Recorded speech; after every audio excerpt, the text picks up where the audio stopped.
Este es un mensaje del pastor John MacArthur, traducido y predicado en español para el mundo de habla hispana. Hemos estado estudiando los dones y los principios sobre los cuales operan, y hemos visto que es muy importante que todos los creyentes ministren sus dones para la edificación del cuerpo. Y si el cuerpo se construye, se edifica, entonces el testimonio es eficaz, ya que la construcción o la edificación del cuerpo trae unidad, y la unidad trae un testimonio único ante el mundo. En concreto, comenzamos a enumerar los dones espirituales. Encontramos una lista de ellos en 1 Corintios 12 y también en Romanos 12.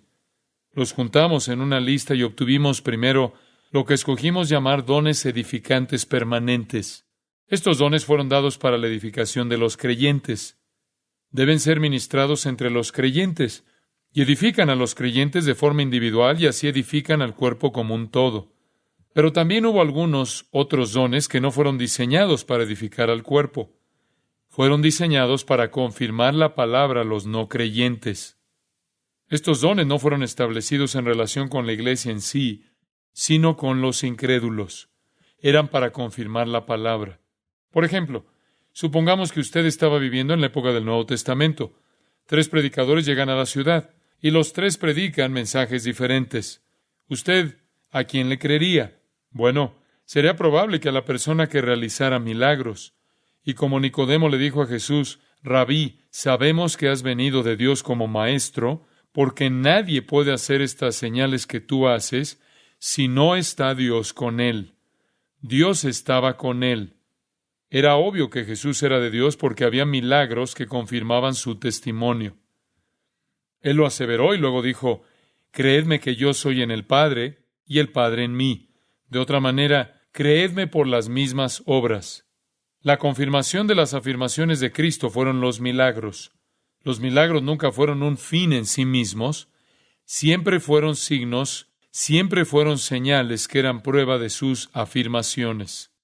Cuando la iglesia continuó, la iglesia del primer siglo, la primera iglesia, la era apostólica, estos dones fueron dados para confirmar la palabra de los apóstoles y profetas. Esto se ve claramente en las Escrituras. Se les otorgó ciertos dones milagrosos.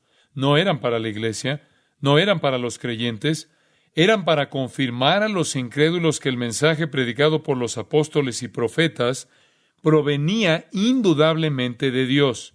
4 de estos dones son mencionados en el Nuevo Testamento: los milagros, las sanidades, las lenguas y la interpretación de lenguas, o mejor dicho, los idiomas y la traducción de los idiomas. Esa es la traducción griega exacta. Ahora, veremos que no tiene ningún rol, sino que existieron para la era apostólica, diseñados para confirmar la palabra antes de que el canon del Nuevo Testamento fuera completado y, específicamente, mientras Dios seguía dando señales directamente a Israel. Veremos eso. Permítanme primero decir lo siguiente. Confío y oro para que usted escuche lo que digo esta mañana. Yo tengo muchos amigos queridos que están involucrados en movimientos que creen que estos dones son para el día de hoy. He predicado en sus iglesias. He tenido comunión con ellos como creyentes en Jesucristo. Y hemos aceptado nuestras diferencias en este punto. Y confío y ruego a Dios no ser tan deductivo, sino ser objetivo con las Escrituras.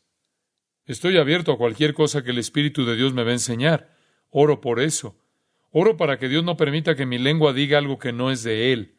Lo que digo, lo digo en amor. Y sin embargo con valentía que solo puede ser mía a partir del estudio de la palabra de Dios. Y confío en que lo escuchen de esa manera. No es una reflexión sobre la salvación y la genuinidad de muchas personas que están involucradas. Todo lo que estamos tratando de hacer es llevar todo a la luz de las Escrituras. Marcos 16:14. Finalmente se apareció a los 11 mismos, estando ellos sentados a la mesa, y les reprochó su incredulidad y dureza de corazón, porque no habían creído a los que le habían visto resucitado. ¿Recuerdan el testimonio que les llegó a los discípulos? Que Jesús había resucitado y que ellos no estaban muy seguros de eso. Versículo 15. Y les dijo, id por todo el mundo y predicad el evangelio a toda criatura. El que creyere y fuere bautizado será salvo, mas el que no creyere será condenado. Y estas señales seguirán a los que creen. Les dice a los 11 que en su mensaje, para confirmar la fe de los que creen, habrá ciertas señales. Y aquí Creo que está hablando directamente acerca de los 11. En mi nombre echarán fuera demonios, hablarán nuevas lenguas, tomarán en las manos serpientes, y si bebieren cosa mortífera, no les hará daño. Es decir, podrán tomar veneno y no pasará nada. Sobre los enfermos pondrán sus manos y sanarán. Ahora, aquí hay algo interesante. Una escritura que nos sugiere que aquellos que habían de salir a proclamar el mensaje habrían presenciado milagros, y, en realidad, los 4 dones de los que hablamos están aquí.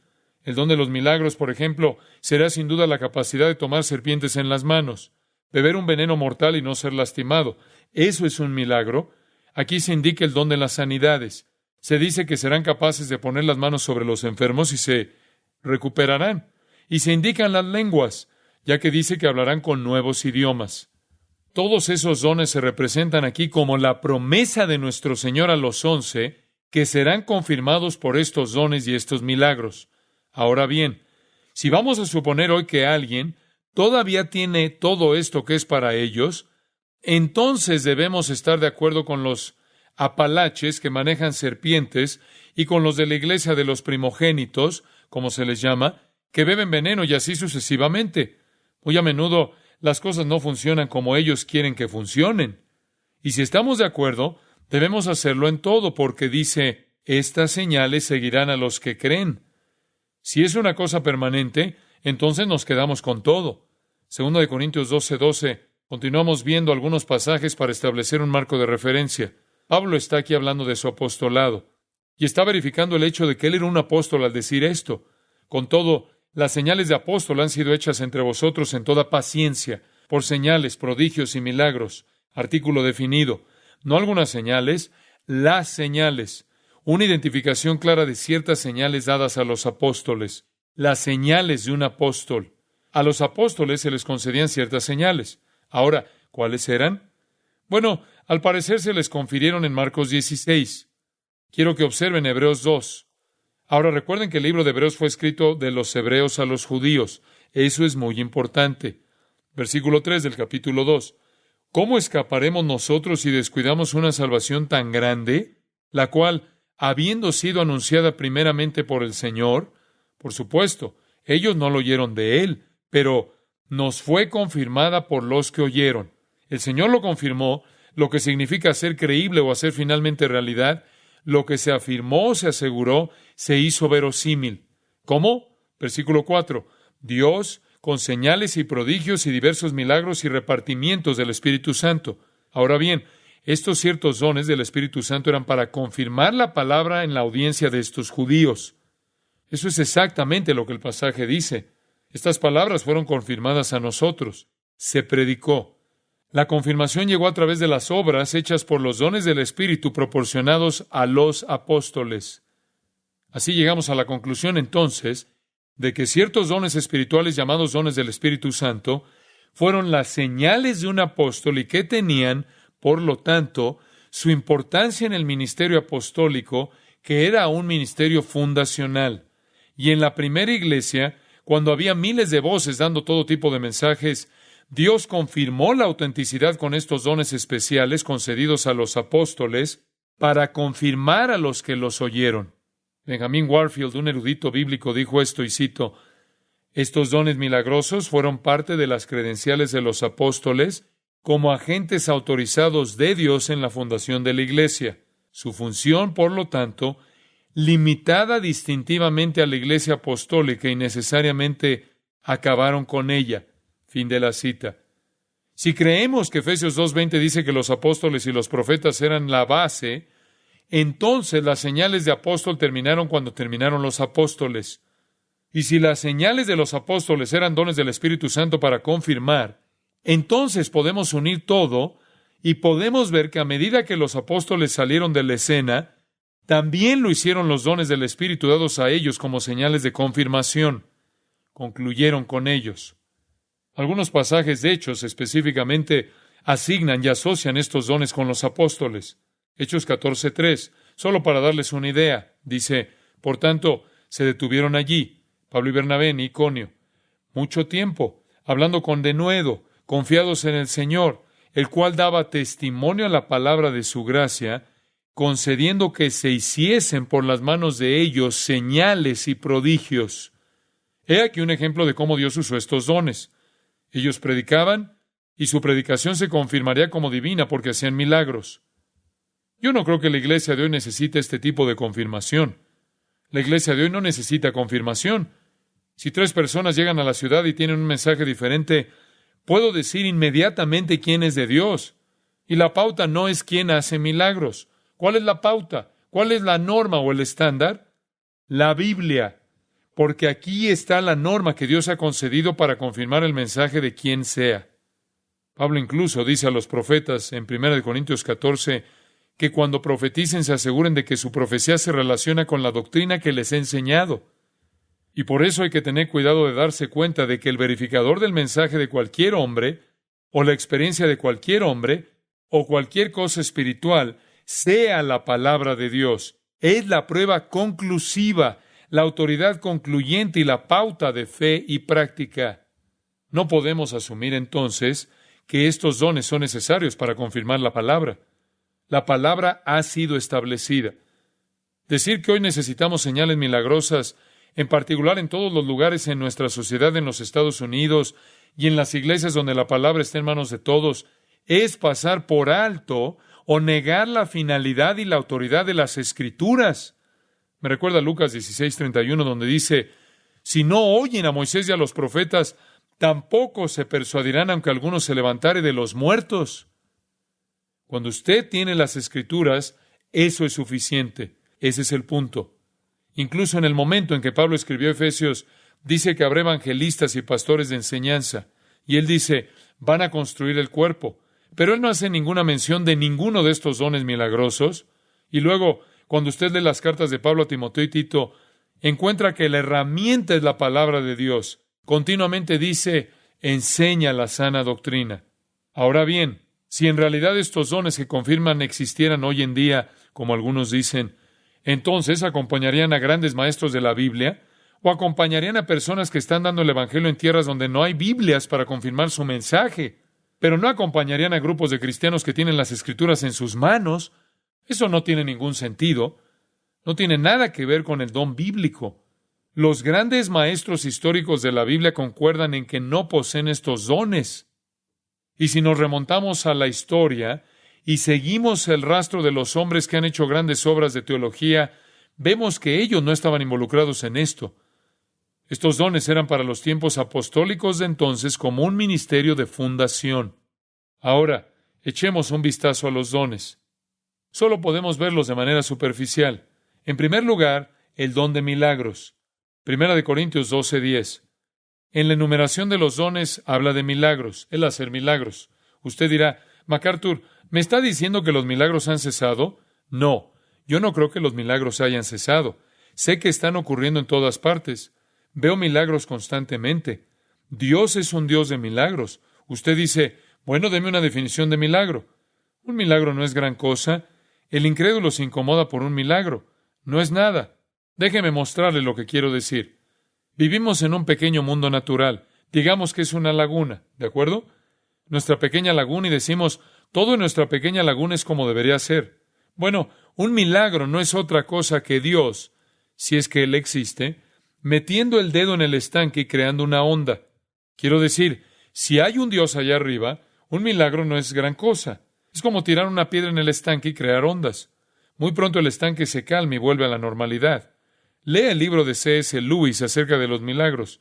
Él cubre todo el tema muy acertadamente. Un milagro es Dios poniendo su dedo en el estanque y formando una ondulación, una serie de ondas. Y si hay un Dios y Él creó el estanque, puede meter el dedo en él cuando quiera. Un milagro prueba que Dios existe. Es por eso que los racionalistas alemanes crucificaron sus almas cuando eliminaron todos los milagros de la Biblia. Ellos comenzaron con la filosofía humanista. No. Dios hace milagros. Y los milagros suceden todo el tiempo. Los milagros están sanando. Creo incluso que Dios puede dar a un misionero en algún lugar del mundo la capacidad de hablar un idioma que no conocía. Eso es un milagro. No creo que ese sea el don bíblico de lenguas. Eso fue un don apostólico. Pero creo que Dios puede hacer milagros con boca de la gente, tanto como puede hacerlo con cualquier otra parte de su cuerpo. Dios todavía hace milagros. Vemos que los hace todo el tiempo. El milagro más grande que Él hace es el milagro del nacimiento. Quiero decir que yo mismo soy un milagro. Nuestro Señor, cuando estuvo en la tierra, hizo muchos milagros, y Él siempre los hizo para avalar su verdad. Pero Dios hoy puede hacer algunos milagros para que usted pueda dar su testimonio y alguien pueda decir, bueno, un Dios que puede hacer eso tiene que ser real. Eso puede ser cierto, pero ya no para probar la revelación escrita, que es un sistema cerrado. Así que no estoy diciendo que los milagros han cesado. Solo estoy diciendo que los milagros son diferentes hoy en día y que el don de milagros ha cesado porque era apostólico. Se puede estudiar la historia de los milagros y usted encontrará que hay 4 grandes periodos de milagros en la Biblia. Y en los otros periodos de la Biblia simplemente no existían. El periodo de Moisés, un tiempo de milagros. El periodo de Elías y Eliseo, nuevamente. A continuación, un periodo de tiempo prolongado sin milagros. Y luego, de repente, durante la vida de Cristo y la era apostólica, los milagros siempre tenían un propósito y un tiempo limitado. Y la gente no hace milagros continuamente. Creemos que el don de milagros hoy en día ha cesado con el fin de la era apostólica. Ser capaces de beber veneno, poder caminar y realizar todo tipo de prodigios, señales y milagros es algo que pertenecía a esa época. No hay nada de eso en todos los escritos de Pablo a Timoteo y a Tito.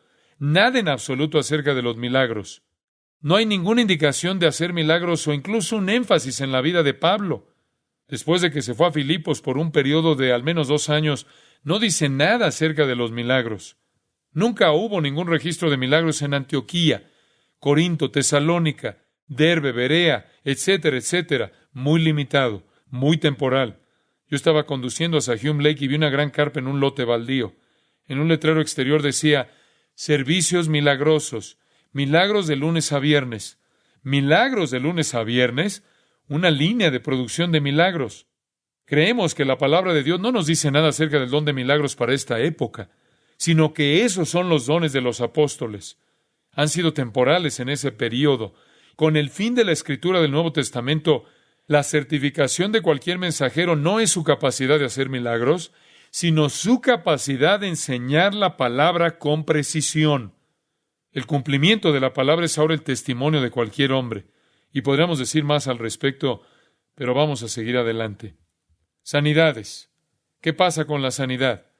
Este es sin duda un don milagroso y es una indicación básica en 1 Corintios 12, donde aparece como la capacidad de curarse mutuamente.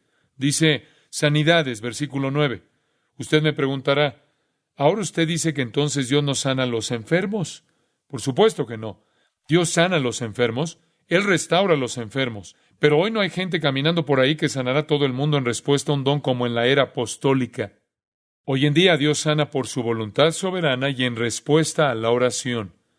Usted puede encontrarlo en el libro de Santiago. Y tal vez debería observar el capítulo 5 conmigo por un momento. Y por cierto, Santiago fue escrito antes de 1 Corintios. Dice en el libro de Santiago, versículo 13, ¿está alguno entre vosotros afligido? Haga oración. El versículo 14, ¿está alguno enfermo entre vosotros? Llame a los ancianos de la iglesia y oren con él. Oren sobre él, ungiéndole con aceite en el nombre del Señor. Y la oración de fe salvará al enfermo. Eso es lo que dice. Dios lo levantará. Incluso en Santiago, que puede ser el primer libro en el Nuevo Testamento en términos cronológicos, tal vez el más antiguo, cuando alguien estaba enfermo no dice, ve por el que tiene el don de la sanación, ve por el que tiene el don de sanidad, de curación, sino que dice, oren por él. Dios nunca quiso que el don de la curación tuviera una relación especial real con la iglesia. Era una señal, el don de sanidad, para confirmar la palabra a los incrédulos. Y usted puede estudiar a Jesucristo y encontrará que a quienes sanó eran incrédulos. Estuvo involucrado en ratificar sus afirmaciones en las mentes de los no creyentes. Cuando la iglesia se enfermó, oraron el uno por el otro. Y Dios respondió a la oración. Creo que el don de la sanidad, proporcionado a quien fue un apóstol o profeta como predicador de la palabra, permitió confirmar en las mentes de los incrédulos por medio de milagros. Y vuelvo a decir, si el don de la sanidad existiera hoy en día, no pertenecería a los llamados curanderos, a los sanadores, pertenecería a los maestros de la Biblia, pertenecería a las personas que se encuentran proclamando el Evangelio como una confirmación de que es verdad, no a un determinado sector de personas, evangelistas o como quiera que les llamen. Incluso en los últimos años del ministerio del apóstol, esto comenzó a desvanecerse, a menguar. Es interesante que Pablo, cuando Timoteo estaba enfermo, le dijo: yo sé cómo solucionarlo. Toma un poco de vino por el bien de tu estómago. Si el don de sanidad existía en ese momento, alguien podría haberlo solucionado de un modo más sencillo.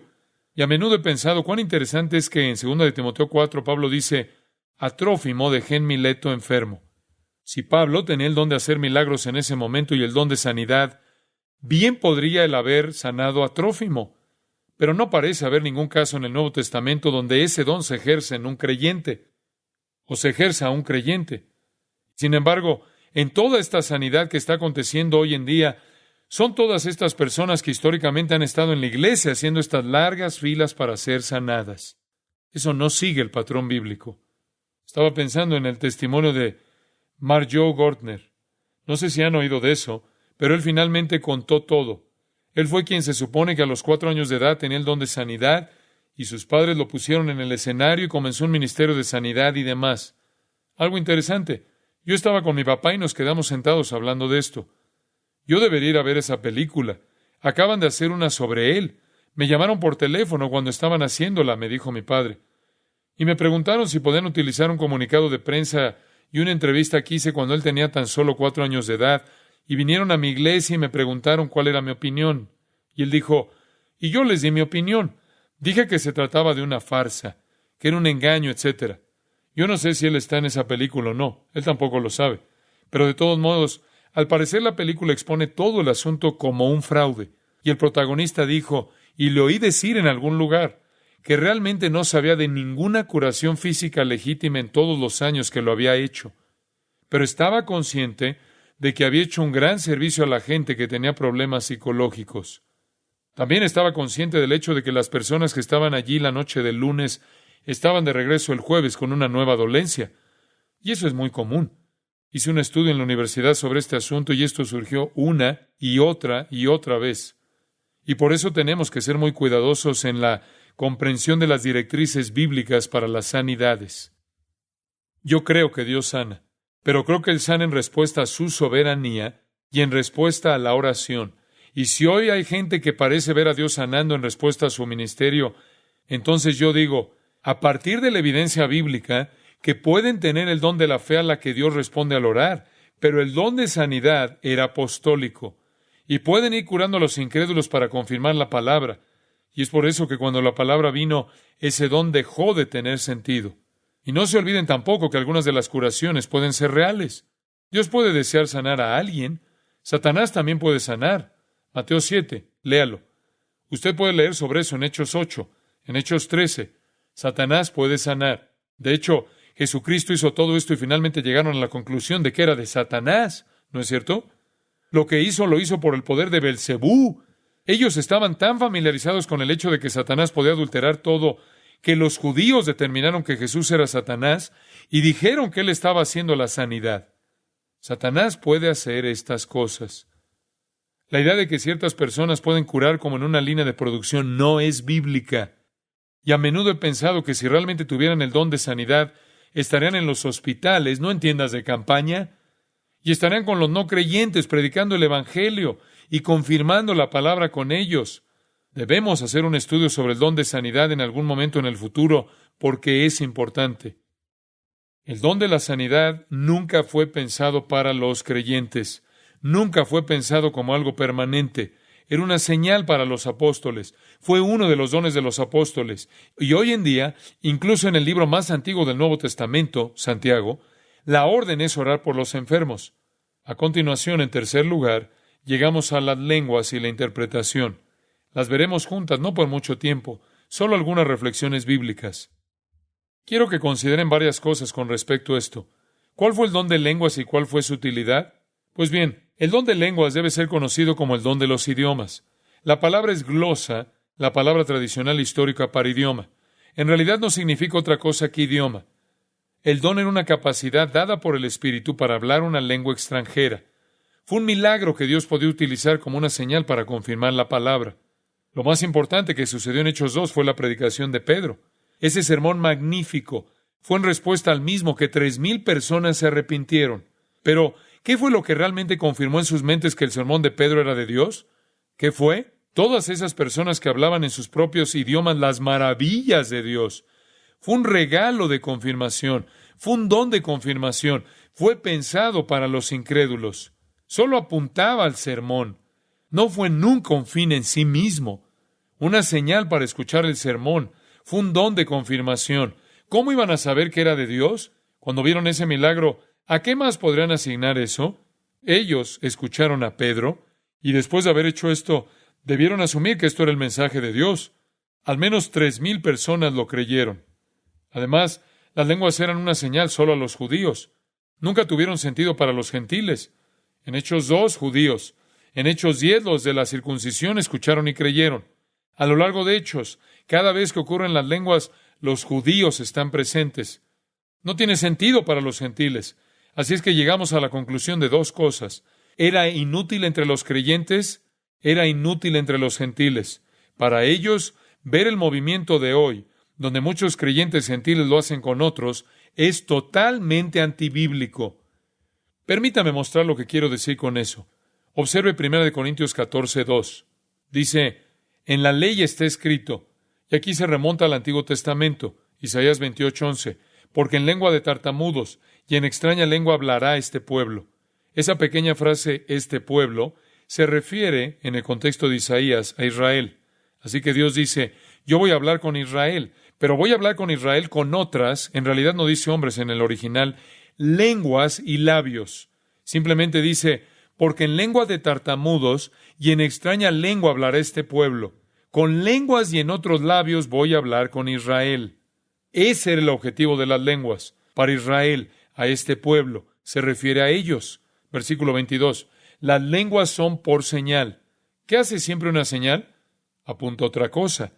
Aquí está siempre apuntando al Evangelio. Siempre, siempre al Evangelio. No a los creyentes, sino a los incrédulos. La señal no es para los creyentes. Las lenguas nunca tuvieron un propósito para los creyentes. Nunca tuvieron ningún significado para ellos. Ese es el problema en Corinto. Las exaltaban, hacían hincapié, las confundían con los oráculos con los que estaban tan familiarizados en su adoración pagana, en donde había mucho discurso extático. Y aquí hay una gran confusión. Y Pablo está tratando de enfocarlos sin prescindir totalmente de las mismas, porque todavía hay una gran cantidad de judíos en Corinto. Y él sabe que hay momentos en los que se pueden utilizar para confirmar la palabra un judío no creyente. Así que, hablando sin rodeos, él dice, en primer lugar, entiendan que no es para los que creen. Y sin embargo, en este movimiento hoy en día, todo lo que se escucha es que usted no es un cristiano en toda su capacidad hasta que lo haga. No ha experimentado la plenitud de todo el asunto. Y entonces usted tiene un montón de cristianos que lo hacen entre sí. No hay ninguna razón para eso. Tienen toda la revelación que Dios ha trazado aquí en este libro. Cuando la palabra de Cristo mora en abundancia en ellos, que es lo que significa ser lleno del Espíritu, van a experimentar todo lo que se pueda experimentar. Y así vemos que tiene que ser llevado a la prueba de las Escrituras. En Isaías 28:11 se le asigna definitivamente Israel, versículo 22. Las lenguas no son a los creyentes, sino a los incrédulos. ¿Quiénes no creían? Los judíos. Y él dice, ¿por qué no intentas predicar? Eso es bueno para todos. Eso es bueno para los que creen. Lo dice preocupado por los corintios. No necesitan experiencias, necesitan doctrina. Ese era su problema. Observen el versículo 23. Esto es confuso si usted no lo entiende. Si pues, toda la iglesia se reúne en un solo lugar. Esto es lo que estaba pasando en Corinto. Toda la iglesia, los cristianos en el único lugar y todos hablando en lenguas. Y todos están hablando en todos los idiomas. Y tal vez la mayoría de ellos no eran lenguas, sino solo un poco de balbuceo. Hablaremos de eso en un minuto. Si entran indoctos o incrédulos, ¿no dirán que estáis locos? Usted dirá que no tiene sentido. En el versículo 22 dice, las lenguas son por señal a los que no creen. En el versículo 23 dice que si entran los incrédulos, pensarán que estás loco si lo haces. Usted se pregunta, ¿cuál es la diferencia? La diferencia es la siguiente. Son una señal para los judíos que no creen. Corinto no era una ciudad judía. ¿Qué era? Era una ciudad de gentiles, de griegos. Y el problema es que los gentiles llegaban y no podían entender qué estaba pasando. Ellos tenían que estar expuestos a un fenómeno que Dios nunca tuvo la intención que fuera para un gentil.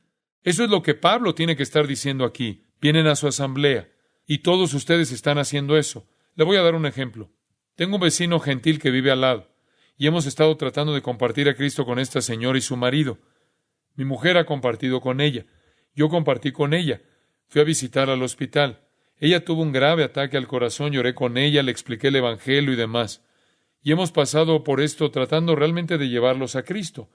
Y tienen un trasfondo muy difícil, un trasfondo religioso, que siempre es el más difícil porque son gente muy religiosa, muy buenas personas. Y hemos estado trabajando, orando y compartiendo información, dándoles material y todo lo que se puede hacer. Se acercó a mi esposa el otro día, quebrantada, y le dijo, tengo que preguntarte algo. Ella dijo, una señora vino y me llevó a una reunión. Esa gente estaba loca. Mi esposa investigó un poco, y esta señora había llevado a una persona gentil no creyente a uno de estos eventos de lenguas. Ella se sentó allí y llegó a la conclusión de que todo era un revoltijo y cerró la puerta a nuestra oportunidad de compartirle a Cristo. Ella piensa que la gente que hace eso está loca. Y puesto que mencionaron el nombre de Cristo y cargan la Biblia y ven lo mismo que nosotros también debemos ser parte de lo mismo. Le caemos bien, pero eso es lo que está pasando por su cabeza. Y es exactamente lo que Pablo dijo, que nunca fue pensado para los gentiles. Fue una señal especial que Dios le dio a los judíos en una época especial. Está muy claro en las Escrituras. No se puede discutir. No es mi opinión. Es la palabra de Dios que lo dice. Ahora bien, si en el año 70 Dios destruyó Jerusalén y dejó de ocuparse de Israel y se volvió a los gentiles, a continuación, solo por ese hecho, las lenguas tuvieron que cesar, ya que Dios ya no daba más señales especiales a Israel, ¿no es cierto? Él ha hecho a un lado de manera temporal a Israel y los ha cegado. Las señales de Israel, por el momento, se han acabado. Por lo tanto, esta es una señal para Israel que ha cesado. Se ha dejado de ser una señal para Israel que, para empezar, es lo que siempre fue. Debe haber cesado. Estamos tratando de traer a las Escrituras el testimonio de todas estas verdades. Lo que tenemos hoy es una exaltación de este don fuera de contexto. En el versículo 20 que dice, hermanos, no seáis niños en el modo de pensar, sino sed niños en la malicia, pero maduros en el modo de pensar. La inmadurez es dar a este don otra finalidad distinta del original y utilizarlo para otro propósito de generarlo. El don tiene un diseño claro dado por Dios. Para los no creyentes no tenía sentido. Nunca tuvo ningún sentido en la edificación del cuerpo. Nunca tuvo ningún efecto en el cuerpo y siempre en los judíos incrédulos. Y cada vez que se ven las lenguas en el Nuevo Testamento, los judíos están presentes. Y debido a que no estaban en Corinto, son condenadas. Y sin embargo, Él permite que existan debido a la enorme población judía que iba y venía al centro de comercio de Corinto. Lea Hechos 18. Allá habían muchos judíos, por lo que el don tenía que estar en Corinto, y podía ser usado correctamente para ellos. Pero lo habían usado fuera de control, y especialmente ya que los corintios habían salido de los oráculos, y el habla estática formaba parte de todo su culto. Se está haciendo un estudio sobre esto para registrar la historia del mismo, y se ha encontrado que hablaron en lenguas estáticas, las llamaban el lenguaje de los dioses, e incluyeron esto y se armó todo el lío. Y Pablo está tratando de corregir el problema con amor. Permítanme añadir otra cosa. Además, siempre en un idioma conocido. Puede haber sido extranjero al que hablaba, pero siempre era genuino. Y hay muchas razones para ello. En Hechos 2, glosa significa idiomas, y los enumera. Partos, medos, elamitas y Mesopotamia, Egipto, cretenses, árabes. Dice exactamente qué idiomas eran. Incluso utiliza gene glosa en 1 Corintios, que significa tipos. Gena, de donde obtenemos género, clases de idiomas, variedad de idiomas. No podía haber variedades de balbuceo. Así que tiene que ser idiomas y variedades. Luego, cuando dice el don de interpretación de lenguas, es la palabra hermineia, que significa traducción de idiomas. Estos serán idiomas. En 1 Corintios 14:7, él incluso dice que tiene que tener una estructura gramatical. Dice, ciertamente las cosas inanimadas que producen sonidos como la flauta o la cítara, si no dieren distinción de voces, ¿Cómo se sabrá lo que se toca con la flauta o con la cítara? Ellos estaban balbuceando. Estos corintios habían degenerado todo. Y él dice, ni siquiera es claro, no es genuino, no se puede ser traducido, por lo que debemos prestar atención a estas cosas. Ahora, de acuerdo a la lingüística moderna, si nos fijamos en el movimiento de las lenguas hoy, concluimos que es un idioma. Les daré el testimonio de un hombre, y hay mucho sobre esto de lo que podríamos hablar. Permítame mencionarle este pensamiento. William Samarin. William Samarin ha escrito un libro cuyo título es Las lenguas de los hombres y los ángeles. Él es un experto en lingüística. Ha dedicado su vida al estudio de la lingüística. Es un doctor en lingüística. Es profesor de lingüística en la Universidad de Toronto, en Canadá. Se crió en una comunidad rusa en los Estados Unidos, en una parte donde la misma fue impregnada totalmente en lenguas. Pasó toda su vida creciendo con el tema de las lenguas. Finalmente decidió estudiarlas y estuvo la mayor parte de su vida trabajando con las mismas. Y dijo esto, y cito, durante los años en los que he participado en estas reuniones de lenguas en Italia, Holanda, Jamaica, Canadá, Estados Unidos, etc., he observado pentecostales clásicos y neopentecostales. Fin de la cita. Esto es en 1960. Ese es el nuevo movimiento en todas las denominaciones. Y cito, he estado en reuniones pequeñas, en casas particulares, así como en enormes reuniones públicas. He visto muchos contextos culturales diferentes como los de los puertorriqueños y los del Bronx, los manejadores de serpientes de los Apalaches, los molocanes rusos en Los Ángeles, etc. He entrevistado a personas que hablan en lenguas y he grabado y analizado muestras de innumerables lenguas. En todos los casos, dice, la glosolalia resulta ser un disparate lingüístico. A pesar de semejanzas superficiales, la glosolalia no es fundamentalmente un idioma. Fin de la cita. Ese es el testimonio de un experto en lingüística. Este ha sido el resultado de muchos de ellos. Como he dicho antes, si usted pregunta, ¿eso quiere decir que Dios no puede hacer esto hoy? ¿Que eso no podría ser real? ¿Quién diría eso? No. ¿Quién diría que Dios no puede hacer cualquier cosa excepto mentir? Eso es lo que dice la Biblia. Pero digamos esto, si Dios quisiera dar a un misionero la capacidad de hablar un idioma que no conoce para comunicar el Evangelio en una situación crítica, Él podría hacerlo. Ese no es el don de lenguas. Eso es tan solo un milagro de Dios que hizo en ese momento. Este don era para los judíos. Siempre era un idioma conocido. No era tanto para hablar del Evangelio, sino para mostrar un acto sobrenatural divino para que escucharan el Evangelio cuando se les anunciara. Así que el verdadero don era siempre un idioma conocido, siempre una señal para el incrédulo y siempre a un no creyente judío. No tenía ningún sentido para los creyentes, y por eso es tan difícil de entender para tantas personas.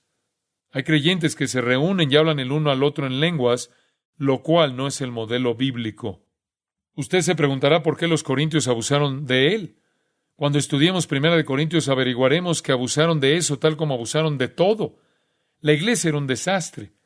Había división, carnalidad, perversión sexual, pleitos entre cristianos, abusos morales del cuerpo del creyente, desconocimiento de la relación matrimonial, ignorancia del propósito de la virginidad, violaciones de la libertad cristiana, insubordinación de las mujeres, abusos de la cena del Señor, ignorancia de las cosas espirituales, incluso negación de la resurrección del cuerpo. Fue una iglesia en mal estado. En el capítulo 14, usted espera que están en mal estado en relación con los dones espirituales, y realmente lo están. Y por eso Pablo escribe para corregir los abusos. Y en el capítulo 14 dice solo un par de cosas. En el versículo 1, seguid el amor. Todos los dones que son realmente ministrados son hechos con amor. Los de ellos no lo eran, sino en división, carnalidad, por lo que no era un verdadero don. Procurad los dones espirituales. Eso es en su congregación cuando se reúnen. Desead que Dios os ministre a través de los dones, pero sobre todo que profeticéis. Y define ese don en el versículo 3 como hablar para edificación, exhortación y consolación. Luego en el versículo 2 dice, y esto es lo que estaban haciendo, el que habla en lenguas no habla a los hombres, sino a Dios. Estás hablando misterios en tu espíritu. ¿Por qué no haces algo de lo que todos podamos beneficiarnos? Como enseñar, predicar, lo que presupone estudio, que es donde se obtiene la verdad espiritual, que es la manera de crecer. En el versículo 4 dice, Tú eres responsable de edificarte a ti mismo, lo cual es egoísta. Hoy sucede el mismo problema. El egoísmo en el ejercicio de esto. No hay que ser egoísta. El ejercicio de un don espiritual es verdaderamente desinteresado. Es para edificar, no es para autoedificarse, no es para la edificación personal. No ha de estar para nada centrado en mí. Que salga de mí y produzca algún tipo de experiencia espiritual para mí mismo es el colmo del egoísmo. Ministrar es edificar a los demás. ¡Qué bendición! Él debe permitir que exista por el bien de los judíos, por lo que expresa algunas calificaciones para hacerlo, o requisitos para hacerlo. Y dice en el versículo 27, si habla alguno en lengua extraña, sea esto por 2 o a lo más 3, y por turno, y uno interprete. En la iglesia de Corinto iban por todas partes, solo 2 y 3. Cada vez que se reúnen y Dios plantea hacer esto, debe haber judíos incrédulos que necesiten este don para ser ministrados. Solo 2 o 3, y por turno, y con un intérprete. Y si usted no tiene un intérprete, versículo 28, entonces no diga nada. Siéntese y ore. Versículo 28, hable para sí mismo y para Dios. Luego dice esto en el versículo 34, vuestras mujeres callen en las congregaciones. Si esto se pusiera en práctica, el 75% del movimiento acabaría mañana porque está muy dominado por mujeres, porque no les es permitido hablar. Ese era el problema. Las mujeres estaban en control. ¿Qué hemos visto? Bueno, hemos visto que Pablo puso en uso algunas normas muy estrictas, incluso en Corinto, y a continuación nos muestra su importancia. Y sabemos que era para los judíos y para los judíos incrédulos. Por lo tanto, cuando Dios dejó de tratar con los judíos, dejó de dar señales a Israel. No había necesidad de ese don, porque eso es lo que era, una señal para Israel. En Corinto se convirtió en una confusión masiva. Ahora hemos hablado de cómo sabemos que ha cesado. Nuestra teología nos lo dice. Tenía un propósito temporal, eso lo vemos. Pero le voy a dar otro pensamiento. 1 Corintios 13:8. Si nos fijamos en el versículo 8, creo que veremos un buen lugar para comenzar. El amor nunca falla. Entonces debe compararlo con algo que sí lo hace, pero las profecías se acabarán. No funcionarán o serán reemplazadas. Ya sea que haya lenguas, cesarán. Pauparar. Si hay conocimiento, se acabará. La palabra acabarán en relación con el conocimiento y acabará en relación con la profecía es la misma palabra. Catargeo. Significa inoperante o ser reemplazado. La profecía y el conocimiento serán suplantados. Significa que llegará el cumplimiento cuando todas las profecías y el conocimiento serán reemplazados por el conocimiento pleno. ¿Qué pasa con las lenguas? Bueno, esa es una palabra totalmente diferente. Las lenguas no serán reemplazadas. Ni siquiera aparecen en los versículos 9, 10, 11, 12 y 13, que hablan de cuando venga lo perfecto. Las lenguas ya han desaparecido. Se pauó, P-A-U-O. La palabra en voz activa significa hacer cesar. En la voz pasiva significa cesar por sí misma. Las lenguas cesarán. Observen esto, es interesante.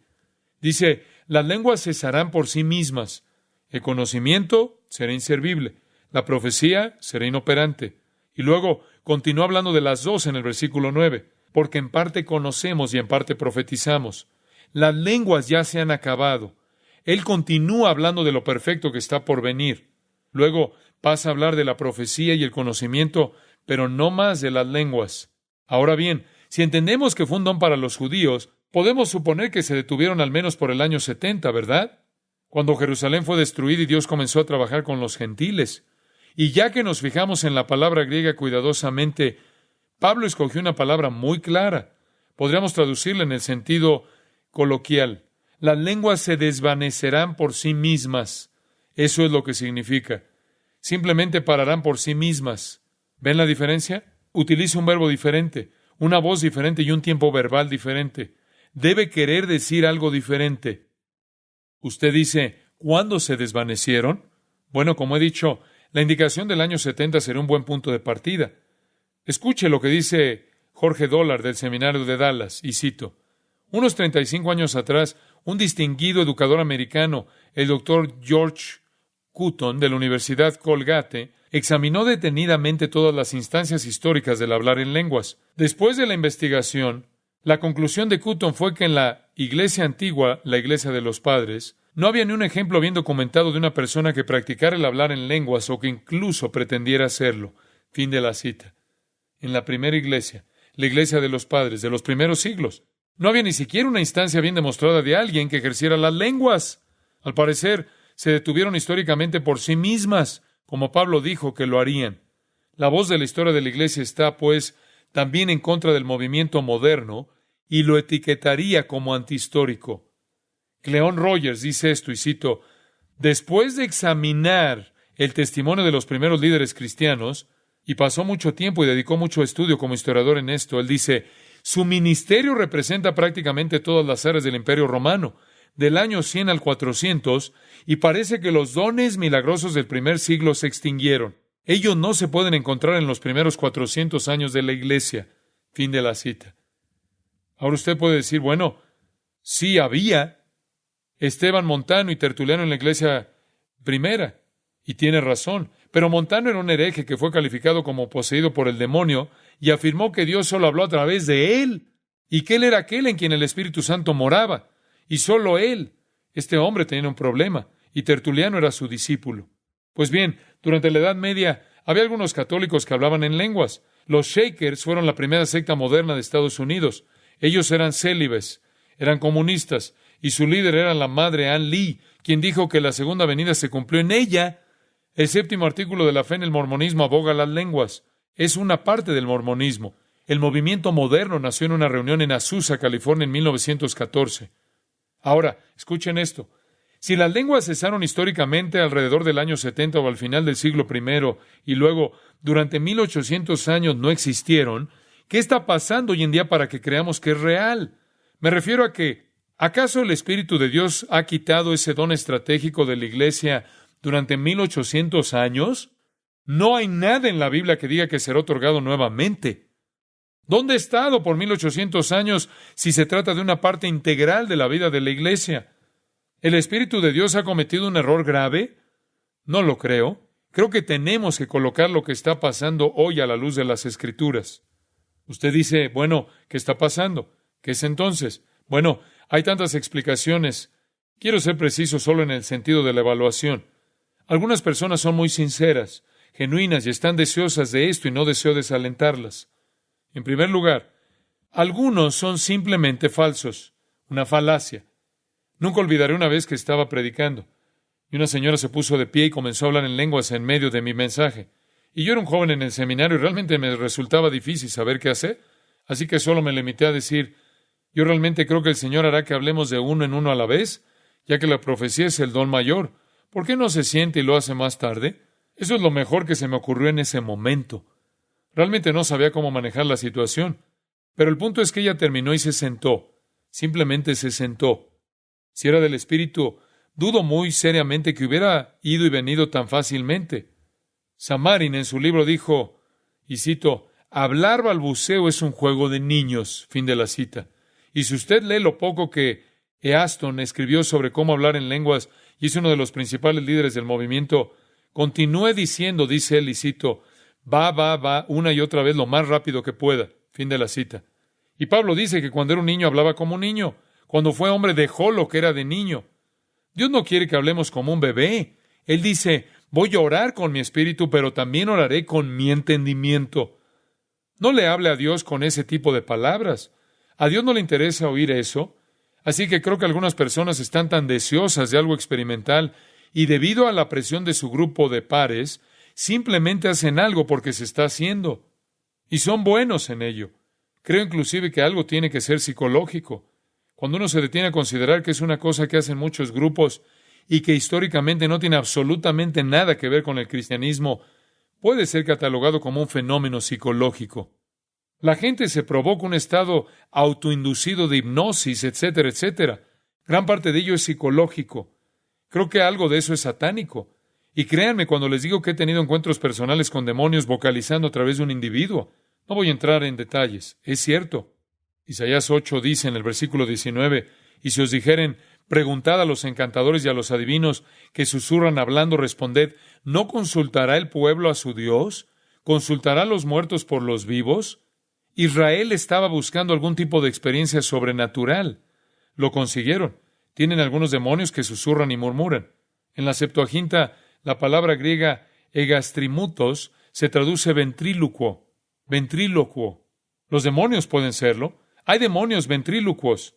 Esa es la designación de ese texto. Ventrílocuo. Leí que alguien acababa de tener una conversación con el Dr. Pike. Nadie tuvo una conversación con el Dr. Pike.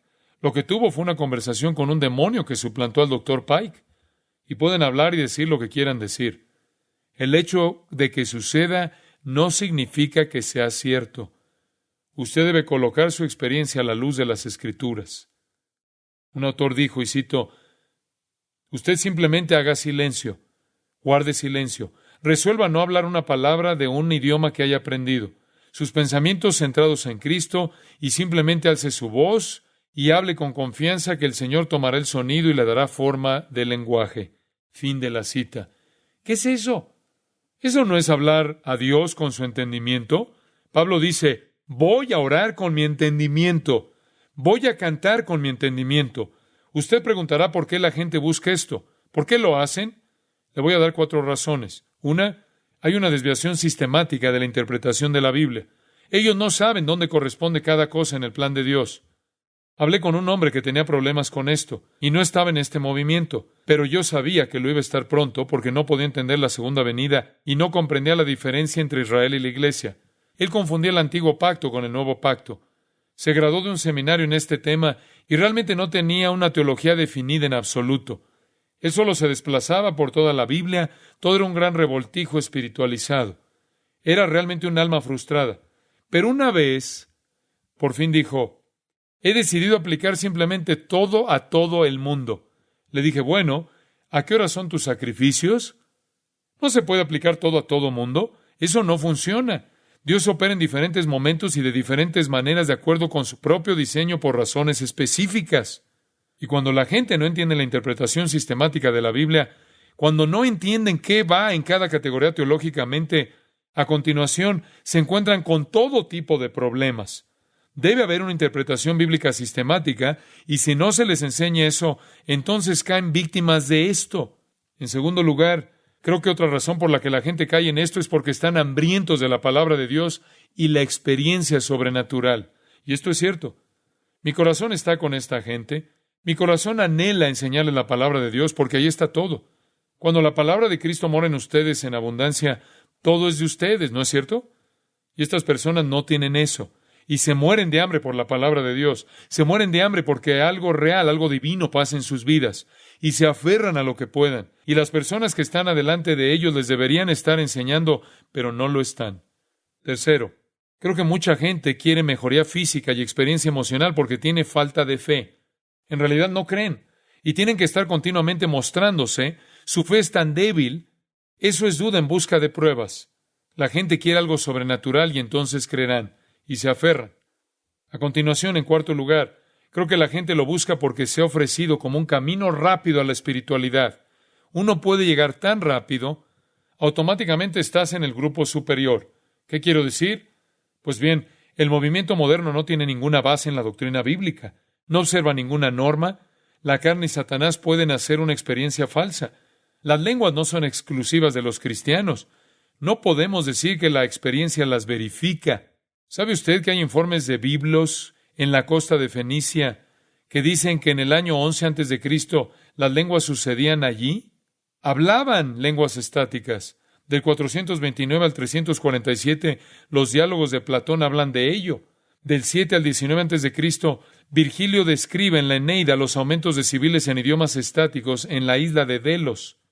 Crisóstomo registra que lo hicieron las pitonisas de Delfo. Las religiones misteriosas, los cultos griegos o romanos, todos están involucrados en esto. Esto es antiguo. Hoy en día, los derviches de Persia pronuncian el nombre de Alá y se sacuden de forma violenta en trances y discursos estáticos.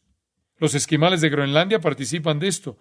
Sus servicios religiosos son dirigidos por un curandero sacerdote, y hay baile, desnudez y todo tipo de cosas orgiásticas. Y en medio de todo esto, se habla en estas lenguas que no son idiomas. Freuchen, en Aventuras en el Ártico, dijo esto, y cito, de repente uno de los hombres se volvió loco, incapaz de controlar el ritmo regular del servicio. Saltaba gritando como un cuervo y aullando como un lobo en éxtasis. Él y la chica comenzaron a gritar en un idioma que yo no podía entender. Si el hablar en lenguas existe, lo escuché entonces. Fin de la cita. No está necesariamente limitado al cristianismo. Los monjes tibetanos lo hacen. De hecho, grabaron algunos de ellos. Algunos de ellos hablan inglés y no tienen ni la más remota idea acerca de ese idioma. Otros articulan en inglés grandes obras de Shakespeare. Algunos de ellos incluso han citado a Freud en alemán, actividades diabólicas. Debemos llevar todo a la luz de las Escrituras. Y el peligro del movimiento moderno es que confunde la doctrina del bautismo del Espíritu. Subordinan frecuentemente a Cristo al Espíritu Santo. Crean dos niveles de cristianos, los que tienen y los que no tienen, grupo superior e inferior, y crean una unidad falsa. Como ya saben, la Biblia predice en Apocalipsis 17 que habrá una iglesia mundial. Me preguntaba cómo iba a pasar, cuando todo el mundo tiene su propia teología.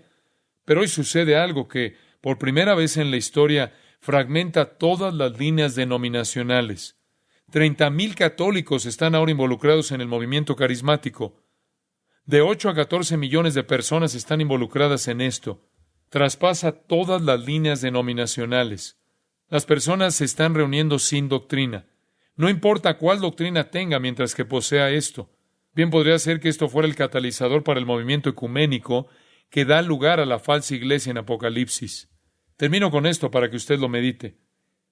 Segunda de Pedro 1:3 dice esto: como todas las cosas que pertenecen a la vida y a la piedad nos han sido dadas por su divino poder. ¿Quién? Cristo.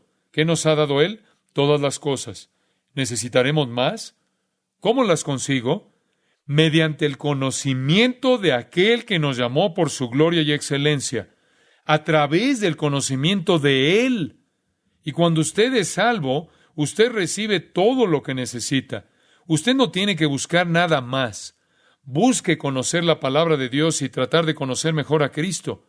No hay ningún producto espiritual distinguido que usted necesite que no tenga. Se debe ceder a la obediencia de aquello que es suyo en Cristo. Oremos. Padre, te damos gracias esta mañana por darnos el tiempo para considerar estas verdades. Hablamos con valentía porque hablamos a partir de tu libro. Sin embargo, Padre, sabemos que muchos seres queridos a quienes amamos, a quienes apreciamos verdaderamente, son parte de esto. Y no seríamos crueles, faltos de amor o injustos. No queremos ser así, menos que nada, Dios. Estaríamos en el error bíblico. Y por eso nos hemos esforzado en dividir, en trazar correctamente las Escrituras. Como padre, como pastor de este rebaño, siento la responsabilidad de protegerlo, asegurarlos de quienes los amenacen, que quieran destruir la unidad y desalienten su plenitud en Cristo. Así que, Padre, hemos dicho estas cosas confiando en que el Espíritu de Dios haga su obra. Y oramos para que cada uno de nosotros busque en su propio corazón y reconozca que en realidad todo lo que necesitamos es nuestro en Cristo y que estemos satisfechos con lo que tenemos, pero no hasta que estemos ministrando en fidelidad, en sometimiento y obediencia. Gracias, Señor, por tu palabra y por los que se congregaron para aprenderla. Oramos en el nombre de Jesús. Amén. Al concluir nuestro servicio esta mañana, todos debemos ser comisionados y enviados a algún lugar específico para compartir lo que hemos aprendido. Tal vez Dios tiene un lugar específico para que usted vaya. Tal vez esto le ha ayudado a responder algunas preguntas en su corazón. Permítame decir que cuando usted esté tratando con gente que esté en esto, no sea tan enérgico como yo he sido con usted. Acérquese con amor. Comparta los principios bíblicos. Lo que les digo a ustedes, lo digo porque están a mi cargo. Cuando usted está tratando de compartir estos principios, no sea tímido acerca de los mismos, pero asegúrese de compartirlos con amor, para que no seamos culpables de hacer aquello que no deseamos hacer. Ejercitar nuestros dones fuera del contexto del amor. Padre, gracias de nuevo por este día. Gracias por cada vida preciosa aquí y por todas las almas que has reclamado, que has salvado. Dios, multiplica su ministerio, utilízalos, manténnos unidos en un amor común del uno al otro, porque te amamos a ti. En el nombre de Jesús. Amén. Para más información sobre los mensajes y libros del pastor John MacArthur y de los derechos legales de los mismos, puede acceder a la página en gracia.org.